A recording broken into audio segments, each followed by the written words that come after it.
नमस्कार. मी तुळशीदास भुईटे. मुक्तपीठ स्वतंत्र बाण्याचं views channel. पंतप्रधान नरेंद्र मोदी आणि पत्रकार माध्यम नातं खूप विचित्र आहे. म्हणजे पंतप्रधान नरेंद्र मोदी पत्रकारांना का टाळतात? ठराविक पत्रकारांचा अपवाद सोडूया. मात्र 2014 ते पंतप्रधान झाले ते आता 2026 12 वर्ष उलटली. तिसरी टर्म सुरू आहे त्यांची. मात्र पंतप्रधान मोदी पत्रकार परिषदा घेत नाहीत. ठराविक पत्रकार सोडले किंवा अक्षय कुमारांसारखे फिल्म स्टार सोडले बॉलिवूडचे तर ते मुलाखतही देत नाहीत. असं काय? त्यातून असंही वाटू शकतं की मोदी आणि मीडिया हे दोन्ही एम काही जुळत नाही. मात्र तसं नाहीये. मोदी हे एकेकाळी माध्यमांचे, पत्रकारांचे मित्रही होते. आताही असतील. परंतु मी होते का म्हणतोय? कारण ते त्यावेळी राजदीप सरदेसाई सारख्या पत्रकारांचेही मित्र होते. यातून तुम्ही ओळखा. म्हणजे एकेकाळी पत्रकारांचे मित्र असणारे मोदी आता पत्रकार परिषदाच घेत नाहीत. आणि हा मुद्दा आता का चर्चेत आपण घेतलाय?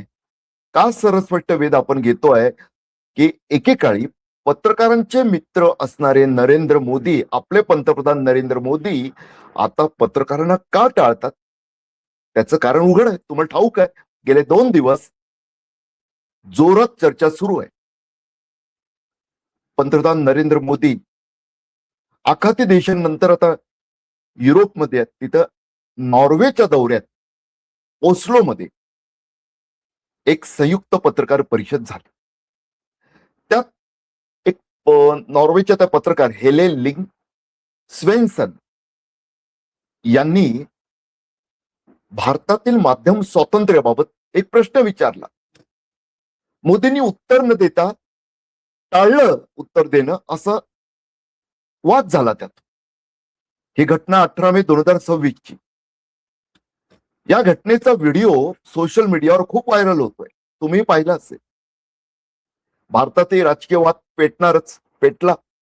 आरोप प्रत्यारोप. त्या पत्रकार महिला म्हणजे ती ओस्लो जे नॉर्वेतलं त्यातला तिकडच्या दक्सा व्हिसेन या वृत्तपत्राच्या त्या हेले लिंग स्वेन्सन ज्या पत्रकार आहेत, महिला पत्रकार, त्या ज्यांनी प्रश्न विचारला. झालं काय होतं की त्या संयुक्त पत्रकार परिषदेनंतर या हेले लिंग यांनी मोठ्या आवाजात विचारलं. मोदी निघून जात होते.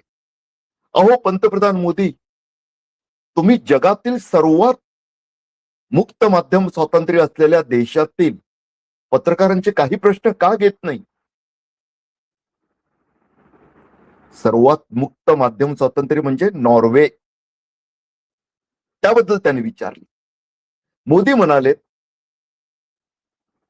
तक म्हणजे थँक्यू, आणि त्या मंचावरून पुढे निघून गेले.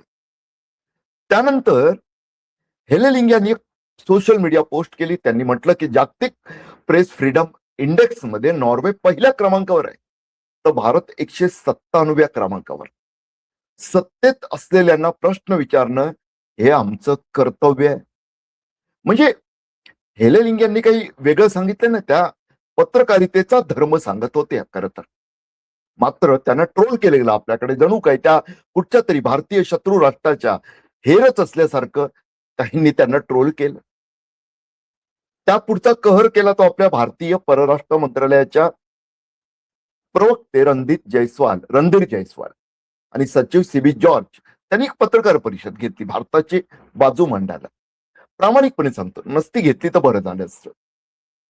त्यांनी म्हटलं की तो कार्यक्रम प्रेस ब्रीफिंगचा होता, प्रेस कॉन्फरन्सचा नव्हता. त्यामुळे तिथं प्रश्नोत्तरांचं सत्र नियोजित नव्हतं.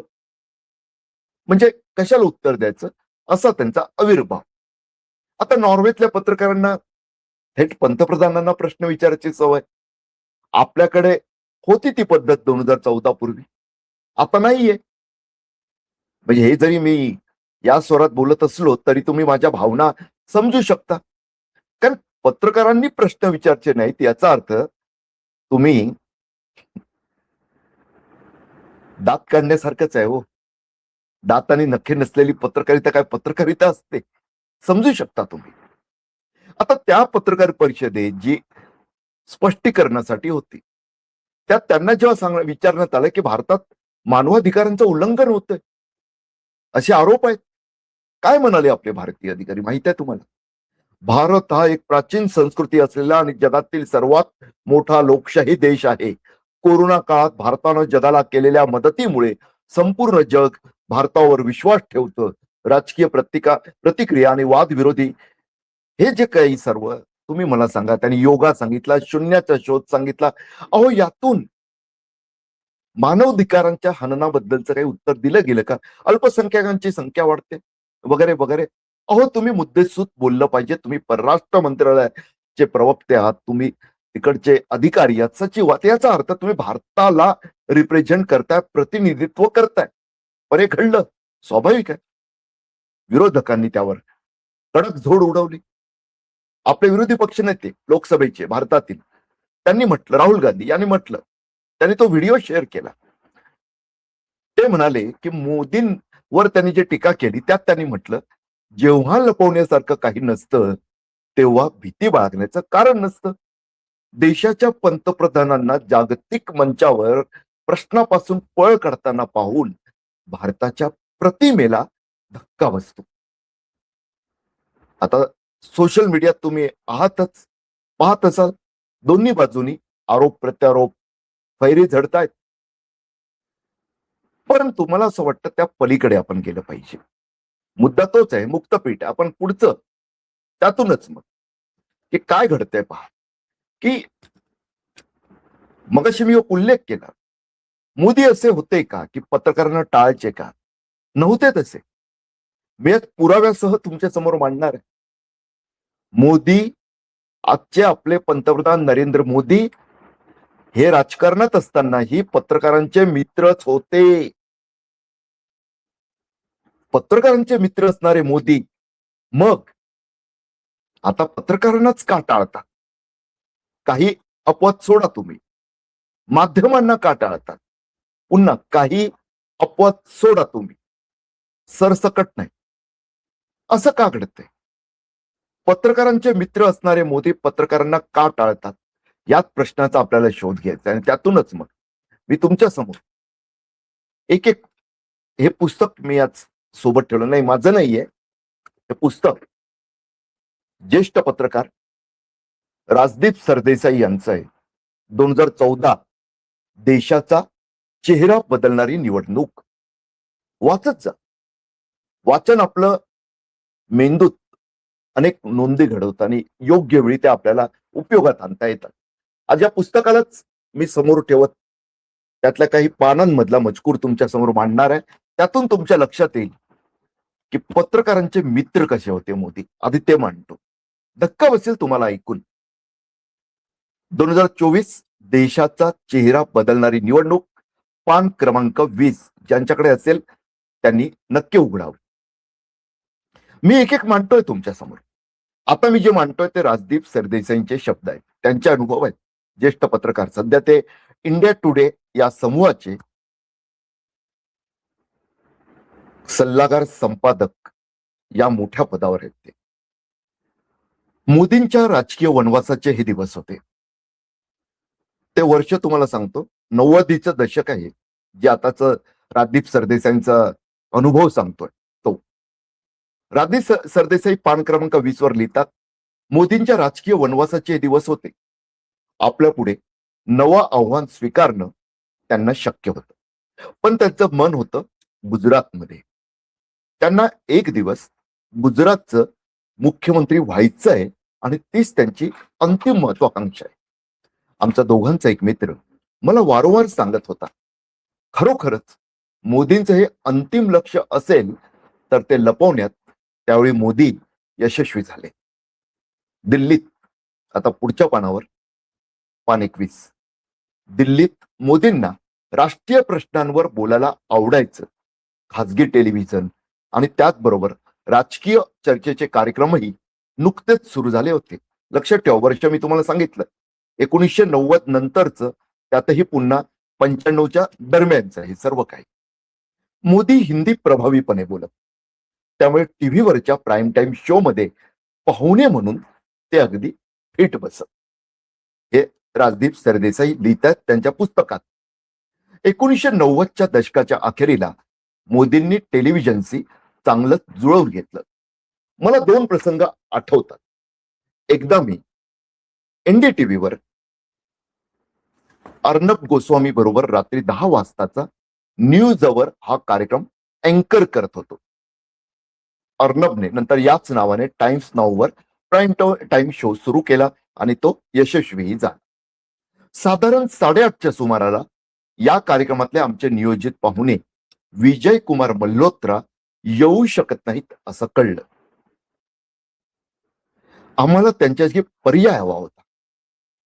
दिल्लीत आयत्या वेळी आपल्याशी सहकार्य करेल अशा एका माणसाला मी ओळखतो. मी म्हटलं, असं त्यांनी सांगितलं, म्हणजे आपल्या टीमला सांगितलं असेल, असाइनमेंट डेस्क करते गेस्ट कोऑर्डिनेशन, की बाबा मल्होत्रा येत नाही, ठीक आहे चला एका माणसाला मी ओळखतो, तो करेल सहकार्य. राजदीप सरदेसाई म्हणतात, मी मोदींना फोन केला आणि मोदींशी गुजरातीत बोललो. त्या पुढे म्हणतात, एखाद्या व्यक्तीचं मन जिंकायचं असेल तर त्याच्याशी मातृभाषेत बोलणं हा राजमार्ग आहे असं मला नेहमीच वाटतं. हे खरं सुद्धा आहे. प्रत्येक वार्ताहर अतिमहत्वाच्या व्यक्ती किंवा त्यांच्या सचिवांना जिंकण्यासाठी हीच युक्ती वापरतो. एक प्रकारे राजदीप सरदेसाईंनी आम्हा पत्रकारांचं एक सिक्रेट उघड केलेलं आहे. काय म्हणाले राजदीप? ते म्हणाले, आवी जाओ नरेंद्रभाई, हमारी जरूरत छे.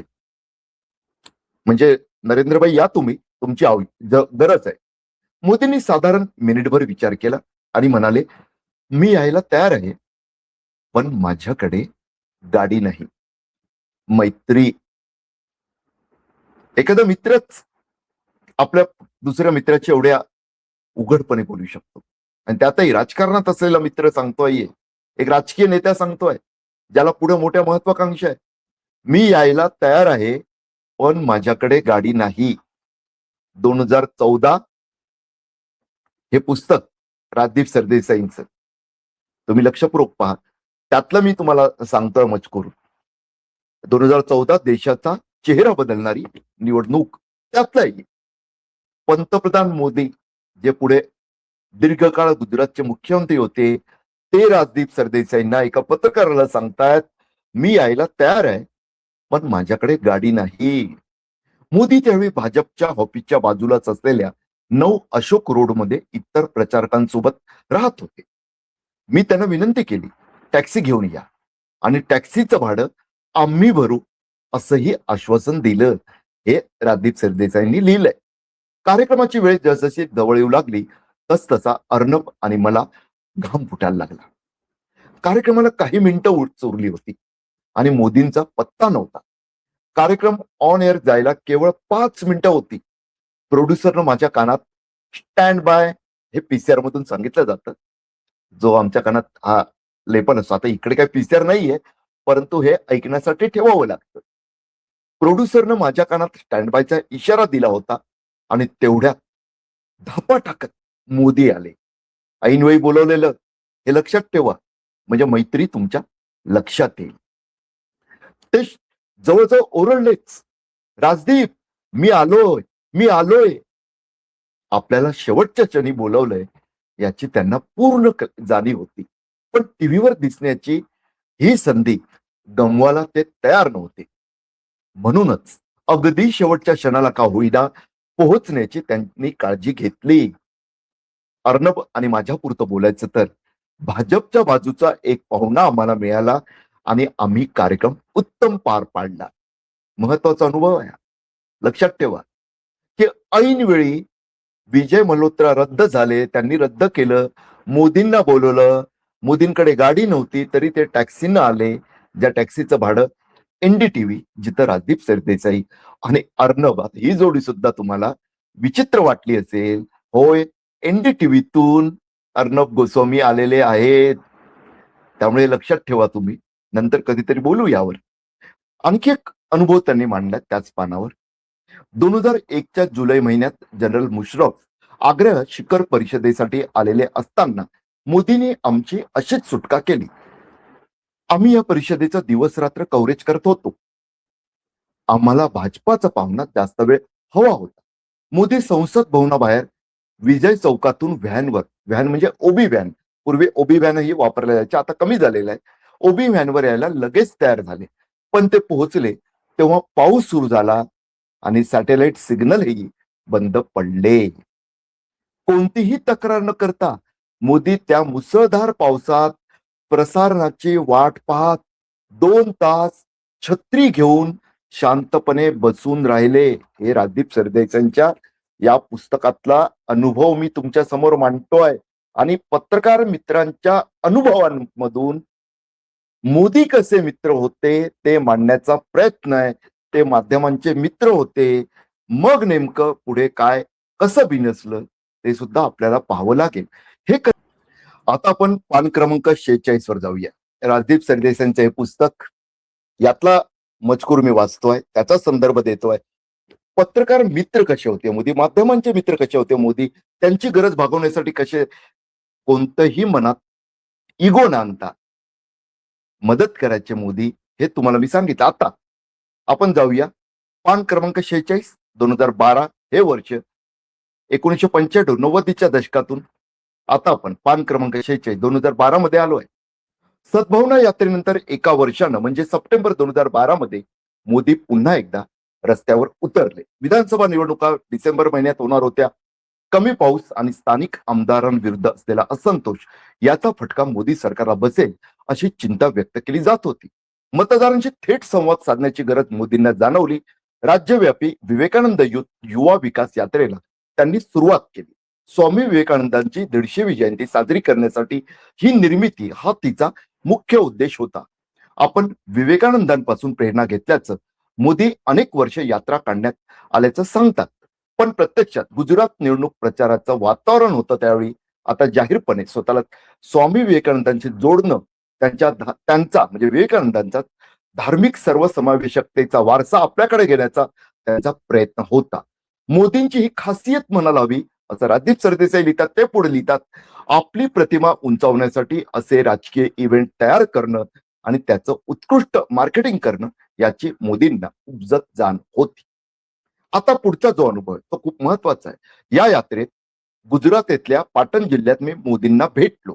या मुलाखतीचा केवळ तपशीलच नव्हे तर तिचा माहोलही मनोरंजक होता. मोदींना भेटण्यासाठी आम्ही जवळजवळ 150 किलोमीटर प्रवास केला होता. रंगीबेरंगी फेट्यातल्या मोदींच्या भोवती समर्थकांचा गराड होता. शेवटी आम्हाला त्यांचा वेळ मिळाला. त्या भल्या मोठ्या गाडीच्या मागच्या बाजूला, आता ती मोठी व्हॅनच असणार, त्यात जागा असते. आम्ही पत्रकारांनी राजकीय मुलाखती घ्याव्या यासाठी. तर राजदीप सरदेसाई लिहितात, त्या भल्या मोठ्या गाडीच्या मागच्या बाजूला आम्ही मुलाखतीची तयारी केली. तिथं 2 माणसांना व्यवस्थित बसायला लाइटिंगसाठी ही चांगली जागा होती. मोदींनी तिथं मुलाखत द्यायला नकार दिला. सेटअप लागला आणि मोदींनी तिथं मुलाखत द्यायला नकार दिला. मोदी काय म्हणतात, मी ड्रायव्हरच्या बाजूला बसणार आहे, तुम्हाला तिथंच मुलाखत घ्यावी लागेल असं मोदी म्हणाले. पण तिथं तुमच्या बाजूला बसायला माझ्यासाठी पुरेशी जागा नाही, मी मुलाखत कशी काय घेणार, मी त्यांना विचारलं. मोदी हसले आणि म्हणाले, तो तुमचा प्रश्न, लक्षात घे. आता किती मोठा अवघड प्रश्न आहे राजदीप सरदेसाईंसमोर. 2012चं सांगतोय. 2000 म्हणजे 1995-90चं दशक, त्यात मोदी मित्र पत्रकारांचे. राजदीप सरदेसाई फोन करतात, एका फोनवर ते येतात, टॅक्सीचं भाडं देऊ म्हणतात राजदीप सरदेसाई, ते टॅक्सीने येतात, इथपर्यंतची मैत्री. पुढे राजदीप सरदेसाई अनुभव लिहितात आहे की मी त्यांना विचारलं, अहो मी मुलाखत कशी घेणार, बसण्याची जागा नाही. मोदी हसले, म्हणाले, तो तुमचा प्रश्न आहे. शेवटी मी गाडीच्या फुटबोर्डवर आणि कॅमेरामन डॅशबोर्डवर बसलो आणि ही मुलाखत आम्ही घेतली. कदाचित एका सर्वोच्च नेत्याची मुलाखत घेणारा साधा पत्रकार म्हणून मला माझी पायरी दाखवून देण्याचा तो खास मोदींचा विकृत मार्ग असावा, किंवा इतकी वर्ष आपल्याला त्रास देणाऱ्या इंग्लिश टेलिव्हिजन मीडियाला आपली जागा त्यांना दाखवून द्यायची असावी. आज तागायत या इंग्लिश मीडिया बरोबरचं मोदींचं नातं सुधारलेलं नाही. अर्थात यातल्या अनेक पत्रकारांना मोदींचं भाट व्हायला आवडेल ही गोष्ट वेगळी. एक लक्षात ठेव, हे किती भविष्यवेधी लिहिलंय. 2014 मध्ये राजदीप सरदेसाईंचं हे पुस्तक येतं. 2014 देशाचा चेहरा बदलणारी निवडणूक.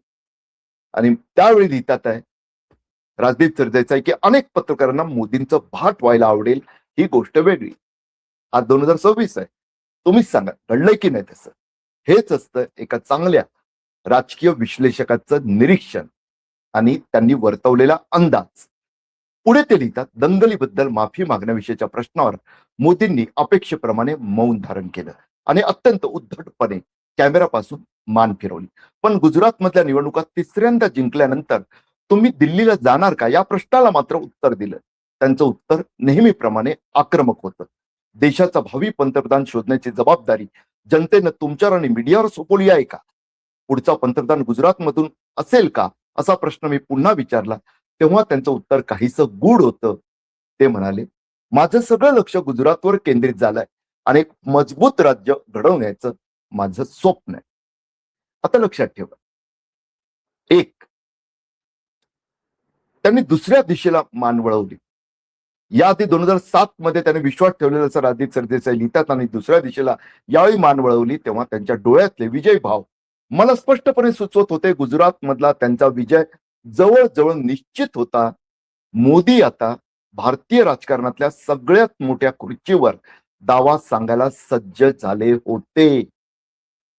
आता आपण जिथं पत्रकारांचे मित्र मोदी, माध्यमांचे मित्र मोदी बदलले, माध्यमांना पायरी दाखवू लागलेत, ते तुम्हाला वाटलं. मात्र त्याचं बीज कुठे आहे? 1995-90चे दशक, 2012 लोकसभा निवडणूक म्हणजे मोदी पर्व सुरू करणारी लोकसभा निवडणूक, त्या आधीचे 2 वर्ष आधीची गुजरातची विधानसभा निवडणूक, त्यावेळेचा अनुभव राजदीप सरदेसाईंचा. मात्र यामध्ये 1 वर्ष 2002 गुजरात दंगलीचं, ते सुद्धा महत्वाचं. ते सुद्धा त्यात काय झाले? राजदीप सरदेसाई लिहितात की तिकडे ज्या बातम्या दिल्या जात होत्या त्यांच्या चॅनलवर, त्यामुळे मोदी नाराज होते. त्यांनी स्पष्टीकरण देण्याचा प्रयत्न केला. त्यात पुन्हा अनेक गोष्टी. एका मुलाखतीसाठी 2002 मध्ये सुद्धा राजदीप सरदेसाई मोदींना भेटले. ते म्हणाले की मुलाखतीतून शांतता प्रस्थापित करण्यासाठी कठोर संदेश देऊ शकतात. तसं मी त्यांना म्हटलं, त्यांनी ते मान्य केलं. आम्ही मुलाखत घेऊन ऑफिसात परतलो आणि लक्षात आलं की मुलाखतीची टेपच खराब झाली होती. मी मोदींच्या कार्यालयात पुन्हा फोन केला, त्यांना माझी अडचण सांगितली आणि आणखी एक मुलाखत द्यायचं कबूल करून घेतलं. त्या रात्री ती मुलाखत गांधीनगरमध्ये झाली. हे लक्षात घ्या. इथं सुद्धा थोडी मैत्री कायम असल्याचं दिसतं मला पत्रकारांची, की टेप खराब झाली तरी ते दुसऱ्यांदा मुलाखत द्यायला तयार झाले. साधारण 10 वाजल्यानंतर आम्ही गांधीनगर मधल्या मुख्यमंत्र्यांच्या निवासस्थानी पोहोचलो. त्यांच्याबरोबर जेवण घेतलं. बघा, एकत्र जेवले, मुलाखत रेकॉर्ड केली. दंगलीवर नियंत्रण ठेवण्यात अपयश आल्याबद्दल मी त्यांना विचारलं. मी माझ्याकडून सर्व प्रयत्न केले, हे मला लक्ष बनवण्याचं मीडियाचं कारस्थान आहे असं ते म्हणाले. गुजरातला जातीय दंगलीचा इतिहास आहे, याकडेही त्यांनी लक्ष वेधलं. आता हे झालं. मात्र मुलाखत संपवून आम्ही बाहेर आलो. हिंसेचे हे चक्र थांबवण्याचा मुख्यमंत्री निर्धार केल्याची आमची खात्री झाली. पण 2 तास उलटायच्या आतच पुन्हा शंका निर्माण झाल्या असं राजदीप सरदेसाई लिहितात. 27वं पान तिथं त्यांनी लिहिलंय, दंगलीचा एक दाहक अनुभव मुख्यमंत्र्यांच्या बंगल्यापासून काही अंतरावर त्यांना आला. त्यांना दंगलखोरांनी घेरलं. त्यांचा ड्रायव्हर मुस्लिम होता, त्याचा जीव गेला असता. परंतु राजदीप सरदेसाई ठाम भूमिका घेत निर्धारानं पुढे गेले, सारसावले. त्या दंगलखोरांना त्यांनी रोखलं.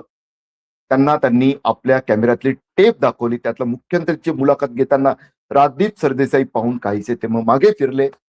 ड्रायव्हरचं आणि त्या टीमचं रक्षण करू शकले. इतर राजदीप सरदेसाई लिहितात की मुख्यमंत्र्यांच्या घरापासून काही किलोमीटरच्या अंतरावर अतिरेकी हिंदूंच्या टोळ्या 2 मार्चच्या रात्री अशा धुमाकूळ घालत असतील तर मग मुख्यमंत्री परिस्थिती नियंत्रणाखाली आल्याचा दावा कसा करू शकत होते? त्यातही पुन्हा त्यांचं वाक्य महत्वाचं. साक्षात मृत्यूचं दर्शन घडवणाऱ्या प्रसंगामुळे मी सुद्धा घाबरलो होतो, पण आता या भीतीची जागा संतापानं घेतली. हे महत्वाचं लक्षात ठेवा. 2002 हे वर्ष का महत्वाचं? कारण तिथून 90च्या दशकातले पत्रकार मित्र, माध्यम मित्र मोदी बदलले. 2002 मध्ये थोडीशी मैत्री होती ती पूर्णपणे, आणि पत्रकारांच्या मनात सुद्धा कसा संताप पेरला गेला ते सुद्धा तुम्ही ऐकलं.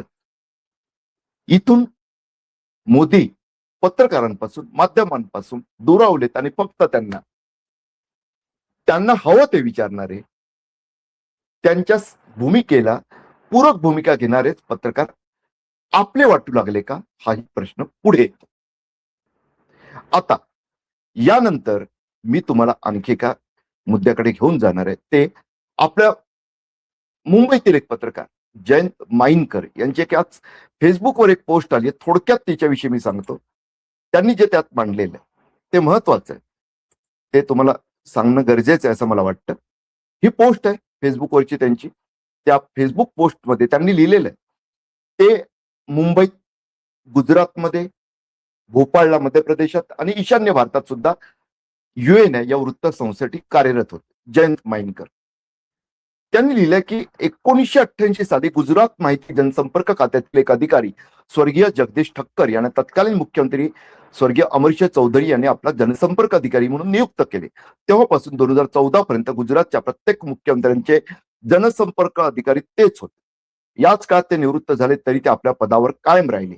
मोदी पंतप्रधान झाले तेव्हापासून इतर नोकरशांच्या बरोबर जगदीश भाई सुद्धा पंतप्रधान कार्यालयात जनसंपर्क अधिकारी म्हणून नियुक्त झाले. ते 2018 साली त्यांच्या मृत्यूपर्यंत. माझ्या आणि त्यांचे संबंध फार चांगले होते.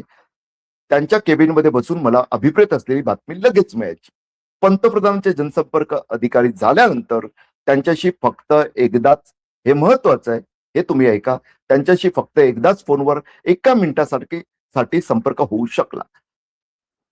जगदीश ठक्कर काय म्हणाले माईनकरांना? ज्यादा बात नाही कर सकता, हा त्यांचा आणि माझ्या 1 मिनिटाच्या संभाषणाचा मतितार्थ. मी पुन्हा प्रयत्न केला नाही. नंतर आली त्यांच्या मृत्यूची बातमी.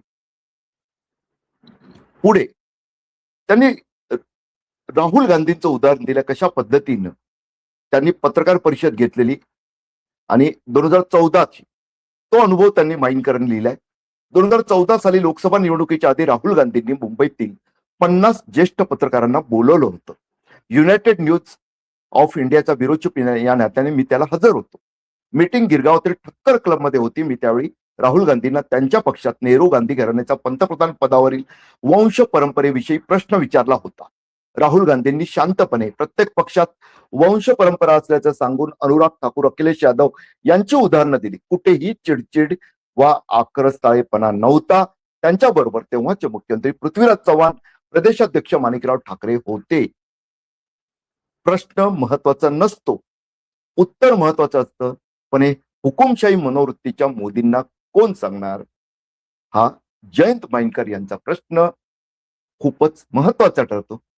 आज आपण जे 2 पत्रकार म्हणजे राष्ट्रीय पातळीवर सातत्यानं कार्यरत, राजकीय विश्लेषणासाठी, त्यांच्या ग्राउंड रिपोर्टसाठी ओळखले जाणारे ज्येष्ठ पत्रकार राजदीप सरदेसाई यांच्या पुस्तकातील त्यांनी त्यांच्या शब्दातील अनुभव मांडत मोदी कसे मित्र होते आणि मोदी पुढे कसे पत्रकारांना टाळू लागले, पायरी दाखवू लागले आणि मग त्याची बीज 2002 दंगलीतल्या कव्हरेजमध्ये कशी दळलीत ते सुद्धा मांडलं.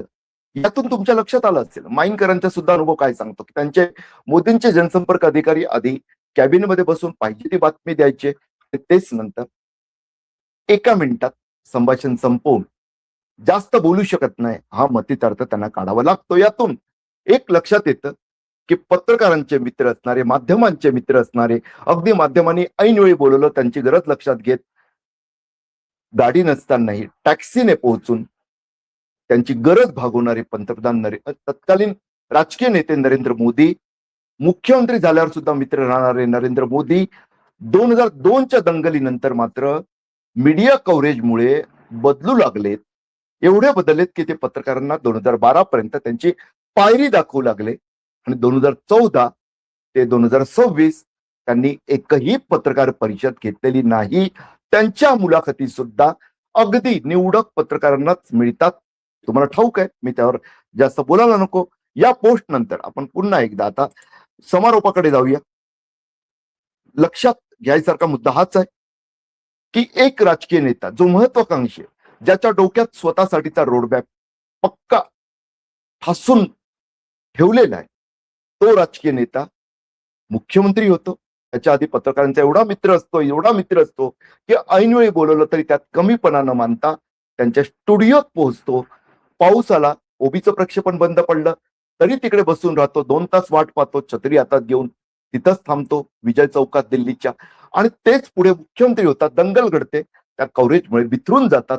पत्रकारांना त्याची पायरी दाखवू लागतात. हे 12 पासून सुरू झालं आणि 14 ते 26 मी वेगळं काही सांगायला नकोच आहे. त्यातून मग नॉर्वेच्या पत्रकारांनी जो मुद्दा उपस्थित केला तो तिकडे खूपच महत्वाचा ठरतो आणि त्यातूनच भारत एवढ्या दूर आहे, एवढा दूर आहे. तिथं आपल्याला लक्षात घेतलं पाहिजे की माध्यम स्वातंत्र्याच्या इंडेक्समध्ये त्या 157व्या क्रमांकावर आपण आहोत. भारत आहे आणि आमचा नॉर्वे जागतिक प्रेस फ्रीडम म्हणजे माध्यम स्वातंत्र्याच्या क्रमात नॉर्वे पहिल्या क्रमांकावर आणि भारत 157व्या क्रमांकावर. हा क्रम बदलावा हे आपल्या राजकीय नेत्यांना, त्यातही सत्तेत बसलेले पंतप्रधान नरेंद्र मोदी असतील किंवा इतर राजकीय नेते असतील, या सर्वांना ज्यावेळी वाटेल तोच भारतासाठी खऱ्या अर्थानं संविधानाशी इमान राखत राज्यकारभार खऱ्या अर्थानं लोकशाहीला अभिप्रेत असणारा करण्याचा सुवर्ण दिवस असं नक्कीच आपल्याला म्हणता येईल. आज मुक्तपीठच्या सरसपट्ट वेध घेणाऱ्या व्हिडिओत इथंच थांबतो. तुम्हाला हा व्हिडिओ आवडला असेल कृपया नक्की लाईक करा. इतरांची व्हॉट्सअपवर, टेलिग्रामवर, फेसबुकवर शेअर करा आणि त्याचबरोबर ज्यांनी आतापर्यंत मुक्तपीठचं युट्यूब रिव्ह्यू चॅनल सबस्क्राईब केलं नसेल कृपया सबस्क्राईब करा. निशुल्क आहे. बेल आयकॉन दाबा, ऑलचा ऑप्शन निवडा. तुम्हाला मुक्तपीठचे व्हिडिओ कळत जातील, तुम्ही पाहू शकाल, मत मांडू शकाल. हे मुक्तपीठ आहे. दररोज दिवसातून एकदा तरी मुक्तपीठवर या, व्हिडिओ पहा, मत मांडा. मुक्तपीठ स्वतंत्र बाण्याचं व्ह्यूज चॅनल.